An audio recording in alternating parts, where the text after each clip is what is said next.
Hello and welcome to the Blue Shadow Podcast. My name is Joey. My name is Dan, and welcome to our first episode of our Andor Season 2 review, recap, little bit of both. Discussion. Uh, we're very long-winded. If you've listened to us before, you picked up on that. Yeah. So we don't want to call it a review or a recap because if we do, we're gonna go on forever. If you listen And to our Acolyte stuff, we went scene by scene. It was a yeah, lot. so this is the first arc of four for Andor Season 2. There were three main storylines going on throughout the series, this hmm arc. And overall, Joey, what did you think?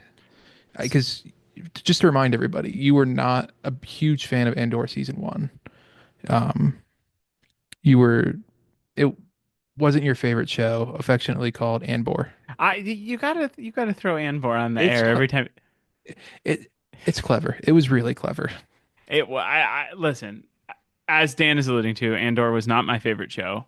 I came around to it a lot. It still, didn't break the plane of like maybe another show that I liked more than it. But upon a rewatch, it you can go back and listen to me coming along with it. But I was, honestly kind of excited after doing the rewatch. I enjoyed it. I really liked the characters. I had some issues with the pacing and the story, and not so much the story, but like everything just felt very slow, slow, slow. Yeah. This I though, go ahead, go mhm. ahead. Sorry, I was just I agree. I felt like the first season was season one of five. yes, and we're at season 5 of 5 now. Yes. And I think that's what I want to lead off with is I tremendously enjoyed these episodes. I watched them all in like I watched them very quick in succession. I like woke watched two and then woke up early and watched another one. I really, really, really enjoyed it. I unfortunately like I don't love this arc format of releasing them all. I wish it could be prolonged a little more. But Right. the episodes end rather abruptly, and this does circumvent that. It's basically just a Yeah. movie. Yeah. I was thinking when I was watching for the first, I mean, when I was watching, I thought to myself, these could all be weekly releases, hmm but I'm so glad they aren't. Yes, because you can sit there and watching the first episode, my mindset was like, oh, this is pretty good, and then I was like, oh crap, I gotta keep going. I have to watch it now, and then as they introduced more and more, I really, really enjoyed it. For me, and I kind of want to say this off the top. For me, everything felt snappier. It wasn't necessarily that we were sacrificing any sort of depth or any sort of character development. It wasn't that there was more action. It was just everything felt snappier, and there wasn't anything that was more boring than the other necessarily. It felt like there was an overall sense of urgency, which we knew there Yes. would be. And that's what I've been missing from Andor. Yes. And I feel like very early on, I mean, even in the first scene, they showed you the stakes are a lot higher now than hmm they were. And before in season one, we were kind of just playing around the pool. Now we are in the deep end treading water, Yes, and if that analogy makes sense. it does, and it's rather fun. And they're sharks. Like, So I just I'm very glad that I like it because the first season was very good. It was very well made. It just wasn't necessarily for me. This I think is inching ever so slightly towards me. For example, on the Minarao, I think is what the like farming planet was called. There were aliens. There was a cute little droid that looked kind of like a bird. Like hmm it's it's slowly becoming more and more Joey friendly, while also diving yes. deeper into a Dan friendly territory. Yes. So we could want to dive into the arcs. Yeah. Which one? So we have three main arcs in this, three sub arcs in the main arc. We have Cassian's journey and capture, I guess is the best way to describe it. The Chandrillan wedding, child wedding, Mm. sorry, and the farming arc is what I'm going to call it. Which one would you? I'm going I to know talk which one. about the secret fourth arc that it's not secret, but that was pretty small, and that's the That was a Imperial pretty stuff small one. first. Okay, we can So let's talk start about that with first. I thought, and again, I've been very transparent about the fact that Rogue One wasn't my favorite, but I loved Krennic, and seeing Krennic all like hyped up and like he was like feeling himself, like he had two shots of espresso. he was, and everybody else in the room, the people we know and what we've been introduced to in this show, Dedra. Is it Dedra or Deidre? Dedra. Dedra, the colonel, the ISB colonel. We know them. We know they're pretty hard people, I guess is the way to describe them. Pretty no nonsense. And even they Yes. were like almost in awe of Krennic in the scene. Like I his as the kids say, his aura I mean he's was here. It just it was like uncomfortable. yeah. The Imperial you're talking about, I had to look up his name. It's Leo Partagas, the one with the silly Yes. like founding father haircut. Yeah. Now he Yeah, looks like okay, Ben Franklin. he does. So that yes, no, I it was crazy, and like the fact that it was just like an Imperial meeting, it reminded me of like a conference. Like they had the little platter of food. He There were showed a hors cute little d'oeuvres. video. It was so weird, and I think like the energy project is obviously the Death Star. I think that's Yeah. been alluded to before. I think maybe even in Rogue One, but I think that this shows just how. I mean, this whole show is about the evilness of the Empire, and this like shows just how far they're willing to go. Right. I mean, we've seen evil, and then we've seen the evilest person in this show get 25 upped by Yes. somebody who's even more evil. And even she was like, I don't know how to react to this. Uh-huh. And the dynamic for between and it was brief, and I hope we get more Dedra and Krennic. I would love to see more of that. What did you think about Dedra not wanting the job, the Gorman job? It makes sense for her. I mean, it's a demotion, as was explicitly she said. Hmm. She's, I'm assuming she's leaving the ISB and becoming a governor. That's intriguing. I think she's leaving. I thought like ISB consultant kind of was more how my brain took it, but regardless, it's not the pursuit that she's been trying to do to find Lothan. Right. Did you let me think about how I want to phrase this.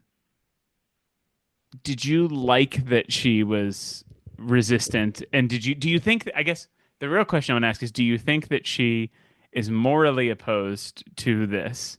Because she seems a little spooked. Or do you think she's just really not happy about the demotion? I think she's morally opposed. And she even kind of, I don't want to say alluded to that in her little brief conversation with Krennic, Hmm. because when he asked her what her plan would be, she even, she explicitly said, you need somebody, one of them, to make the first move so you don't come on too strong. Like you need to have a reaction. You cannot be the Hmm. action in this. I like that. And I think everybody in the room was morally opposed. Except for those propaganda people. Yeah, those people look like they were. I'm not. Never mind. I'm They, gonna they tell you were off the air. But freaky. Um, let's dive into my favorite part of these episodes, and that is the domestic life of Cyril and Dedra. yes, Oh my they were. God. They were great. I loved them. I mean, That's the problem. up there with Anakin and Padme, Kanan and Hera. This, I It's seeing that sliver of these two characters was very unique, and I really enjoyed it. And seeing what a Coruscant apartment looks like, kind of cool. especially with like who knowing who she is. And did you know it was? Did you think it was her apartment the entire time, or do you think it was like a shared apartment? I bet you it was hers the whole time. It was hers. She said it. Oh, okay, there you go. Sorry, missed that. Well, I meant your first impression. I would have assumed that it was just Like, hers. Like I don't think Cyril lives with yeah, his mother. lived with his mother. Lived with his mother. I So Cyril with a really promotion. yes, and his tenacity for bureaucracy was not gone away.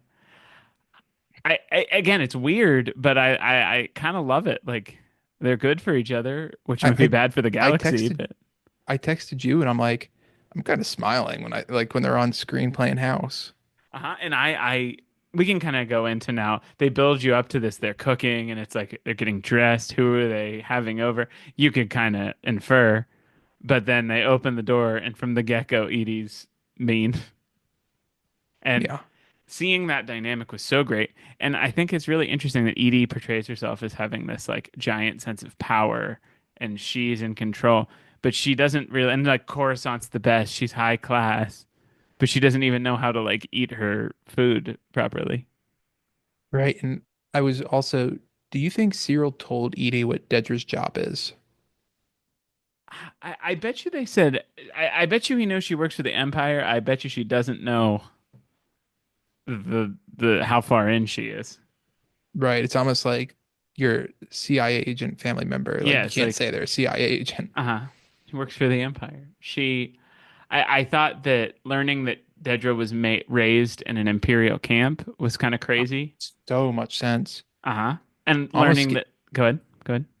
almost made me think about The Last of Us. No, In fact, it interesting. did make me think about the Fedra orphanage Interesting. that Look we at you. saw in the part one Yeah, in the bonus scene. intriguing. Look at Yeah. that. Last of Us connection. Then the learning that Cyril's dad was an adventurer. Like, what's the deal with What's, that? what does that mean? I don't know. He had to have made money. I don't know if it's a Luthen. Whoa, that It would could be weird. very. I did not think about that. That's crazy. Let's not get our hopes up, but wow, that would be weird. Um, I, anything else that you kind of wanted to add about that? I think we really have to obviously commend the Cyril gets stressed and then lays on the bed face down. Yes. And I will say one more thing about this. Uncle Harlow, not what Edie hyped him up to be. No, and I think that again speaks to the power of Dedra. And I love how this character that the viewer, through Cyril's eyes, are kind of intimidated by, then meshes with this other character who you, the viewer, are intimidated by just by watching her. And seeing one overtake the other is really cool. Yeah. All right. Anything else to add about this lovely, wonderful, weird dynamic? No, it was so great. I want more. I'm ready for it. All right. We could probably I move on. Go ahead. I know which order I'd want to do the arcs. Go ahead. Uh, Let's go ahead. Just do whatever you want. This is okay. your rodeo.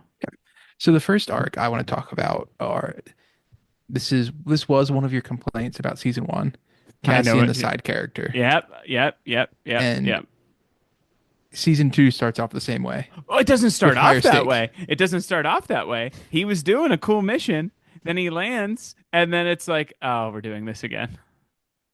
It's almost Mandalorian-esque in the sense of side quest, side quest, side quest. I mean, he is literally like he finds himself in the worst situations all the time. Yeah, The rebels were so unlikable. they were just absolutely terrible. And I think that's kind of the point is like this is what the rebellion is without the alliance. This is the danger of operating the way Luthen does with Hmm. the secrecy. Like I The think that's what cells. this is showing. But we also had to sit there and watch it for like what probably was like 45 minutes. Yeah, Oh we my did get goodness. cool rock paper scissors out of it. I, it's such a mess that that's how they left it up to that. So, uh, regarding the rebels, what do we what do we think their play was? Do you think we'll get any more backstory on them? I think 'Cause it yes sounds like they were because of the reveal. I think we will. The reveal that it was on Yavin 4. Did you catch right. that? I did. Okay. So I think we're going to learn more about them. I do you think they all died or do you think only some of them died? I don't know. I have no idea. I suspect we're not done with them, and whoever Maya Pai or Mia Pai, I don't know. Yeah, that whatever name they Yeah, kept saying that was referenced in Andor season one. I think we're not done with learning about them because I think that the guy's brother, like I feel like we'll hear more about the because he's apparently still alive, whoever it is. and he took their ship, whatever that is. Millennium Falcon. I'm just kidding. Could be a U-wing. Could be a Ewing. But yeah, Hmm. I was a little frustrated with this, and you said it before I did it, but I was like, I was so into Cassian's story. I was like, yes, Cassian's finally doing stuff, and then he like, oh God, we're Well, doing it this was again. funny. This was the first time in Cassian's storyline in either seasons where I think you were supposed to feel for Cassian, Hmm. like feel with Cassian instead of for him. Because I felt as a viewer, I felt like, oh my God, I am so annoyed by these people, just Yes. like he is. And at the beginning, you got that sense of empathy from him too. It was great, like with Hmm. the Sinar fleet Hmm. person who was helping them, and like kind of breaking what I assume are Luthen's rules, and like, no, you can look at me, you can ask questions, you're sacrificing for that. And I think that's showing how Cassian's view of this more organic, less rigid might be a little more the right way, which we spoiler alert learn is kind of Hmm. the right way, and spoiling A New Hope. But I was, like you said, feeling very much like with Cassie and like, oh my God. It was kind of funny watching him egg them on though. I enjoyed that a lot. Because he knew he was safe, which Yeah, was because they weren't going to kill him because even though he couldn't fly the ship, really, he was the only one there who could at least not kill them. who has flown the ship. Yeah. I thought Speaking, that the tie was cool. Sorry, go ahead. I was gonna say, speaking of the ship, that tie was sweet. We there has to be more to that. From my research, this is a Legends vehicle called the TIE Avenger. It is faster than like a TIE Interceptor, more like weapons capability than a TIE Defender. So it's like super experimental, harder to use. So I don't know if we've got a TIE Defender thing of like this is the only prototype. I guess the TIE Defender was different, but maybe this is like a this is the only prototype. We got to get it. I don't know. Because I was anyway. We'll get there. So anyway, this story ends with a standoff. There was a little standoff between the two splinter cells. In this, we get a Star Wars beast, which we always do, It felt like a Bad and Batch episode. it did, and it allowed Cassian to escape Hmm. from his hostage, his captors. Real quick before we transition out of Cassian, that little move he did to like pop that cabinet open and get the Hmm. gun, the blaster, sorry, was very sweet. He's smooth. I enjoy Cassian a lot, and I really really hope that for the next three arcs he actually gets to be the focus. And I don't know, like it doesn't bother me that Ahsoka is sharing her series with the Rebels cast. Maybe that's because I care so much about the Rebels, but like I love Mon. And like, I don't know. I just feel like Cassian's drawing the short end of the stick again. Yeah. And I wonder if this will But come in tandem with like maybe something happening with Luthen, whether it's death or a fight, where it allowed like he's being suffocated by Luthen, and that's the show is showing us that kind of. yes. And we know from the trailers that Luthen and Cassian do reunite Hmm. and interact. So very, very possible. Yeah. Um, So Cassian gets off world and goes to his friends who are illegal farmers, migrant farmers during on a wheat planet that harvests wheat. Oh, I forget the name of the planet. I'm so sorry. that's is that Mina Rao? I think so. And they Yeah. were so it seems I got the impression Mina Rao is just for farming wheat, Yeah. the Empire's supply. I like to think sometimes of Star. We're from the United States, obviously. You could probably tell by our accents or lack thereof if you're in the United States, depending on the region. But the like I like to think of Star Wars planets as like states. Like Nebraska's the corn state. This was like that. I feel like Yeah. obviously Yeah. minimizing the both the planet and the states, but like they talked about how there's the city, but it's primarily like a wheat planet. Yeah. What did you think of how we found our Ferrex crew? I felt relieved. Hmm. Honestly, I'm like, oh, this is Hmm. great. They have a nice little setup going. We should have given a spoiler warning at the beginning of this. We can add it to the thumbnail. Cool. Got you. Um, see the picture of Marva inside. Oh, it was so nice. And then I think the radio was like a Ferrex radio right next to it. Hmm. Like it was very cool. And like seeing that Brasso got himself a honey, not surprising. He's a catch. They all got themselves honeys except Bix. And Bix is having issues. You know what I was thinking? And we're kind of jumping a little bit around here, but it's all relevant. You were talking about how creepy you found that Imperial doctor that tortured Bix. How about that like dream sequence with him? It was so spooky. Unsettling. Yeah, Uh-huh. it's really good. It was. Um, so we kind of just have them vibing there, trying to hide from the Empire. Well, I guess they're just living their life, and then we see the Empire show up. The Gazanti ship always excites me because of Rebels. Hmm. So I anytime I see the Rebel stuff, I get a little Yeah, jazzed. But I think one of the strengths of this arc, the whole point is no matter where you go, the Empire is going to find you eventually. You could be either in the intentionally. Yep. yeah, you could be rich, you could be poor. The Empire will get you at some point, and I think that's kind of the connection, that made to real world like movements like the Empire. Like they're gonna get you at some point. It's gonna affect you Yeah. eventually. The Empire is very clearly modeled off of somebody Yeah, and I mean, something, and George and Lucas it is open and it about that. yeah. Um. So we met a couple new characters. We have again, I'm blanking on their names. We have Brasso's Honey. Hmm. That's her new name. That's fine Um. enough. We have I would say the shopkeeper, the The guy that gives him the card that gives him the card. Those are the two real main. and Will's girlfriend. Will's girlfriend, but she was I don't think she was anything more than Will's girlfriend. Didn't really. She was a little weird. Yeah. Well, yeah. That's okay. I'm a little weird. Yeah. I this arc was hard for me because I and B2 Emo was there. Their little house was so cute.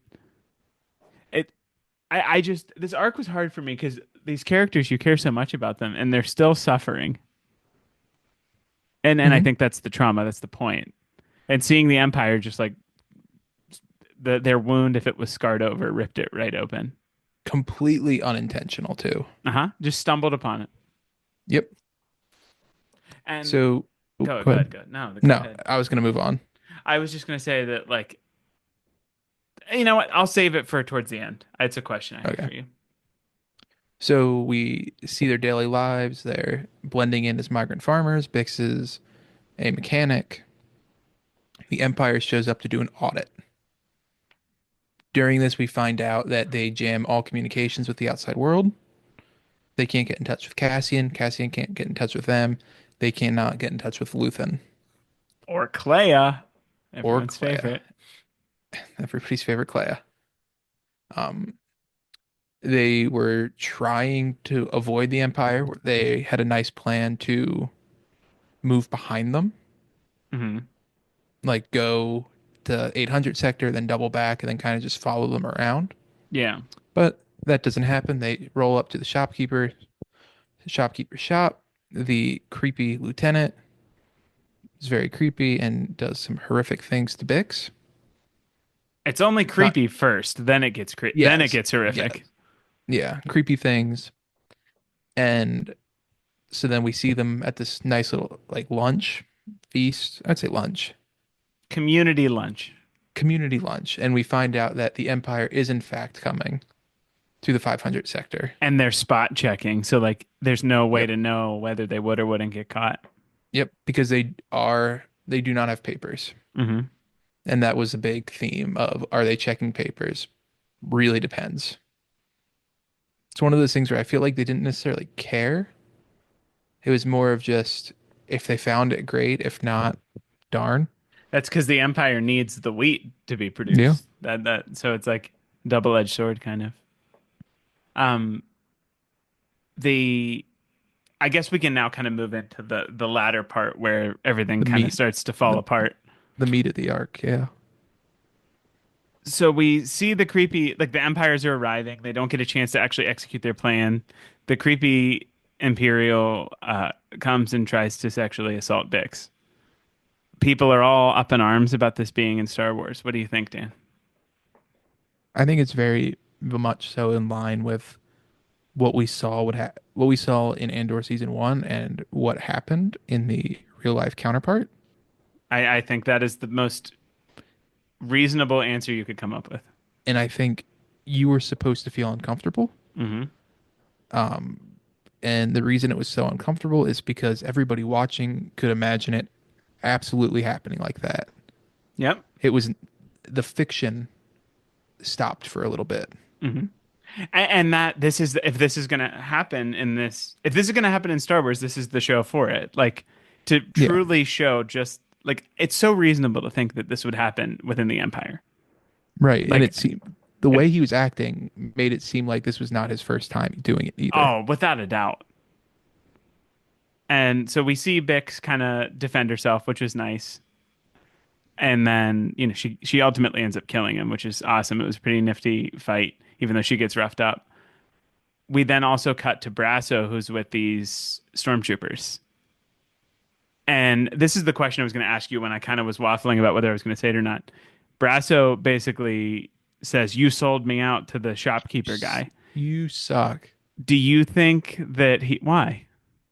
Because I was going to ask you the same question. Do you think I don't? Okay, then I'll answer. I don't think that that the guy actually gave them up. I think Brasso was I trying to save that guy's skin. I agree. I think 100% agree. I think Brasso knew he wouldn't give them up.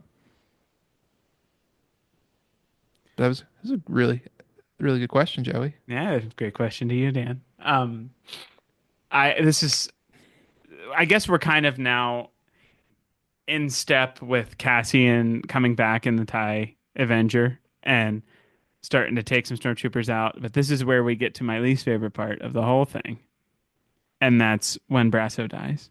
Oh my God. Yes. Oh my God. I knew it was coming. I think this whole Ferrex crew is going to go, and that's going to Yeah. further rally Cassian. Diego Luna, there was a quote about losing Brasso was like now he's not just fighting for Marva, he's fighting for Marva and Brasso. And I think it's only going to get worse. We're gonna keep adding to that sentence. I saw a tweet that was like, and I wish I could remember who said it. It was like, "There's no way Bix is surviving, right?" And I, No. unfortunately, especially after this, feel that. Nah, nah, fam. So, what did you think of the kind of the resolution of this arc, losing Brasso and leaving B2 Emo, who didn't want them to leave in the first place? What do you think? That hurt. Ugh, Um, but I think we're coming back for B2 Emo. B2 Emo is not done. I agree. I still have this theory that B2 Emo's like personality is going to become K2SO. That will be great when it does happen. Do you You think you might get think? Babu Frick. Oh my God, there's no way. But I would Could you love it. imagine? We I know we can do it. Andor will go from my least favorite show to my favorite show almost instantaneously if Babu Frick's in it. Yeah. You No, that know, would be. you know how to get me going. I know that'd be a fun little sequels connection. But Also, go ahead. no, I was gonna say I just loved how it was on site with Cassian. Just immediately was like, you know what? There's an Empire transport. I'm just gonna get rid of it. My man had no clue what was going on. Now, yeah, no, they like one of them could have been on that transport, and he was like, I think he did do a flyby first to make sure they weren't. he did, and But he's like, but again, I think this goes back to Cassian in season one. A lot of what happens is a result of small decisions. For example, what if they weren't discovered and Cassian just blows up? I mean, I guess it would make sense that he has to because they said, oh, there's not supposed to be any ties here. I don't know. But I think that kind of the fight or flight nature of Andor is what makes it unique in Star Wars. They don't have the full backing of the rebellion, and I mean it's very much like Rebels as well, but a little different in nature. But like they're not really in control, and they don't really have backup. They're just kind no, of flying by the seat of their pants to confront the Empire. yeah. Um, that it for Cassian I think so. I think and gang. again, Brasso's very sad, Ugh, it's heartbreaking. but I think that wraps up the first two arcs, which were kind of intertwined. I'd say more than the third arc, Yes, but it was very I much its think own thing, but it's I coming. think the third arc was my favorite. The Cyril Edie Dedra scene was my Oh, I don't favorite, count. but the I mean, the arc that's the arc itself, yes, the wedding was. I mean, I love Mothma. I know, and this was. a lot of politics that came into play in a not so political setting, Can we which was talk kind of about the fun. Chandrilla set? We've never seen Oh it my with our own goodness. eyes. Holy It was moly. so good. And like just from the beginning they established this tension with like Mothma. She's like what is he doing here? And you know who it is, most Yeah. likely. But like to Because she was watch with. her hmm walk around, it was just very intriguing. Did you find it interesting that he was using his real name? I think no, because I think that that's like I think he almost doesn't use his real name in the Rebel stuff. Right.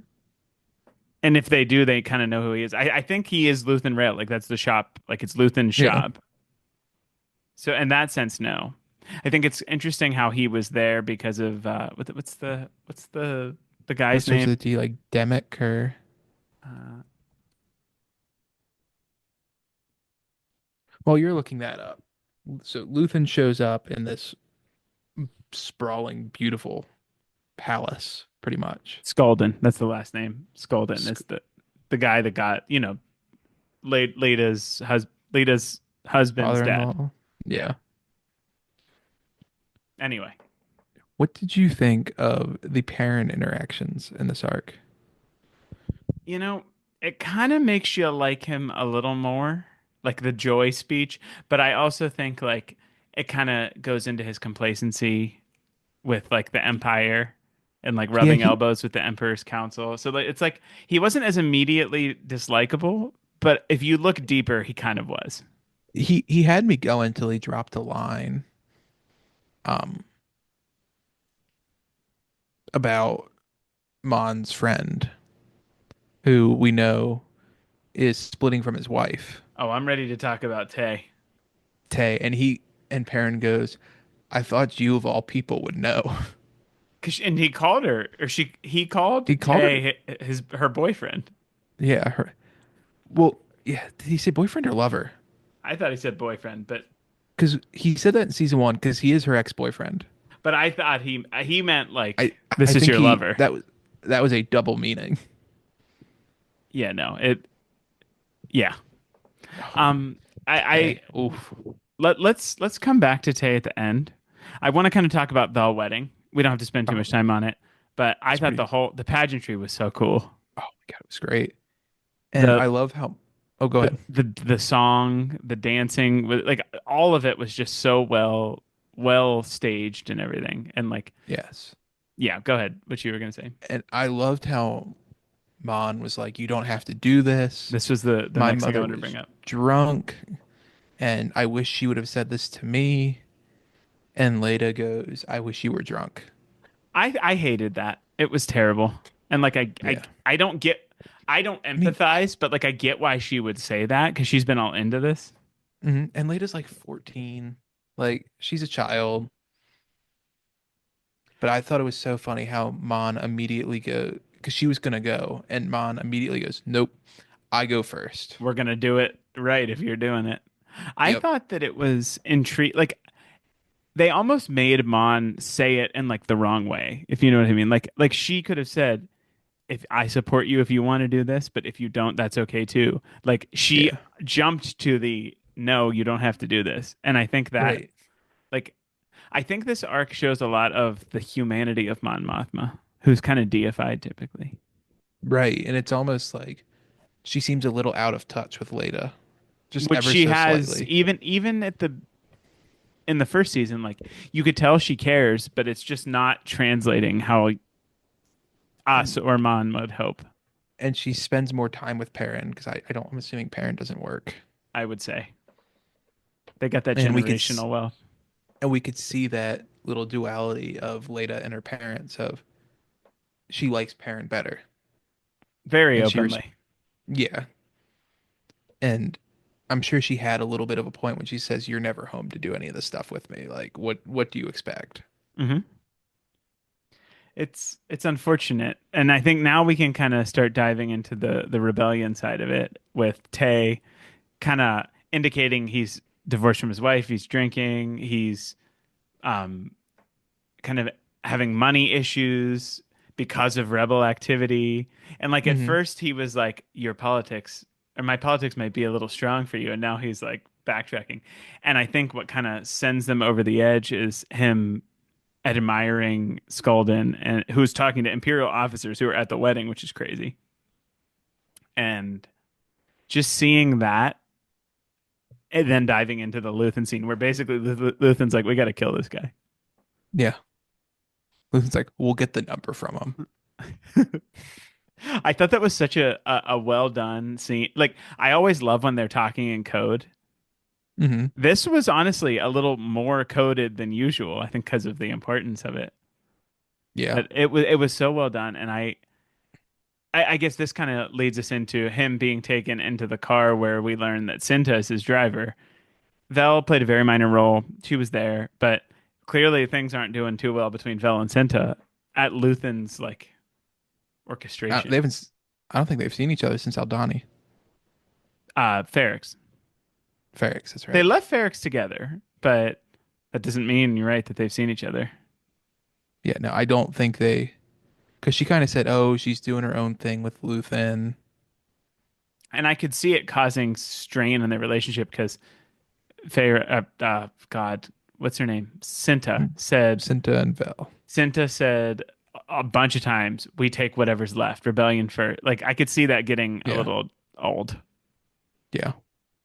Um, anything else you really want to add? I think we kind of hit the hallmarks, gave our thoughts. Anything else you want to add about this particular episode or arc? No, I'm really excited to see how this arc follows up. And I mean, it's going to be a year in advance, but I don't think we're going to leave the themes and ideas. no, I mean, I think we're going to open with Tay's death, whatever it be. Oh, see, I think Tay's going to have been dead for a year. Like I feel like Oh, Tay's I done. agree, but I Tay's think they're dying on gonna. the way. Oh yeah, he's not making it home. No, No, very much. Have you seen The Godfather? no, That kind of surprises me. I know. Never mind then. All right.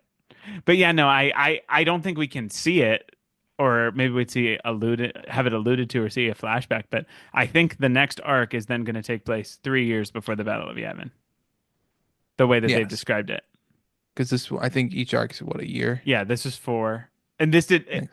It doesn't take place over a year. It you know Takes place over a couple of days, but of a a year. year in between. Yes. I'm looking for I like again I don't I know we're like we've seen a few different things in the trailer like we know we're gonna get stuff on Gorman like that'll be intriguing to see it go from like its inception to like It's actually happening yeah. execution maybe. Oh, Oh wow, that was worse than I intended, but mm, accurate probably. It is called the Gorman Massacre for a reason. yeah. So, what do you think? We know we have another arc coming. Yeah, What do you hope to get out of episode two? I say episode two, arc two. what I hope to get out of Arc 2 is I want I want Cassian to gain some more independence from Luthen, whether it's good, like whether it's Luthen gives it to him, or he leaves Luthen, or Luthen gets got. I think Cassian needs to start. I would love for half the series to have Cassian be like in charge, in control, like using the skills and things that he's had to go through to make him a better rebel leader and put us Right. on the doorstep of Rogue One. So I feel like we're really not seeing what gets him there yet.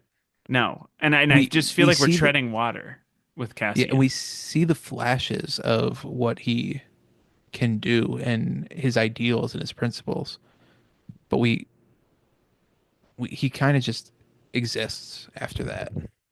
It's true. And then one other thing that I did want to mention, and this is only going to happen with Gorman. So whether we're there or not, like it'll depend. But I want to see the connection to Rebels. Like that's after the Gorman massacre is when Mothma leaves the Senate and formally like forms the Rebel Alliance. The character that like is her assistant in Rebels is actually in this episode. I forget his name, but the character is actually in the first arc of season 2. So I'm hoping that we actually get a connection there. I mean, if we see the ghost, we see the ghost, and I'd be super happy. but Well, we're definitely heading to Yavin. back to Yevon. Back to Yavin. Yeah. So, Anything else to add for what you'd like to see in the future of the season? ooh, what would I like to see? Honestly, I want to see that tie again. There's no way you can introduce a ship that cool and just be like, and we're done. We need Sabine to paint it a cool color. Because I feel like if we would have had that ship, we as in the rebels, the Rebel Alliance, they could have gotten so much more done. But one ship isn't going to make or break the rebellion. No, but they could have. They might use it to do They very can specific use it missions. with surgical accuracy. I mean, that thing had a heartbeat sensor. It's true. The last thing I want to leave on, it's more of a just an opinion. I don't like Clea. Yeah, it's almost like Clea is the one who's running the show. Like Luthen's the public face, but she is the puppeteer almost. Yeah, it's like whether she knows it or not, or whether he knows it or not, she does seem like the voice of reason, but in their distorted view of reason. If hot take here, if Luthen dies, I think Clea plays a role in it. Hmm, interesting idea. Whether she sells him out or she lets him do something she wouldn't do, I could see that being it. but I think we can kind of see they have cracks Yeah. and how they think this should be done. Which I think is going to also lead into the Rebel Alliance with Mon being the way to go. Yeah. All right.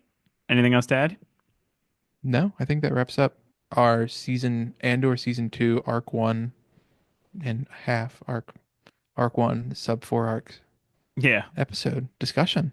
Yeah. Let us know what you think. If you agree with us, if you disagree with us, if you notice something that uh, we didn't talk about that you wanted to share, please feel free to let us know. We would love to hear from you. But with that, thank you so much for listening. We really appreciate you taking the time to listen. Please consider giving us a like, a subscription, a review on the podcast platform of your choice or on YouTube.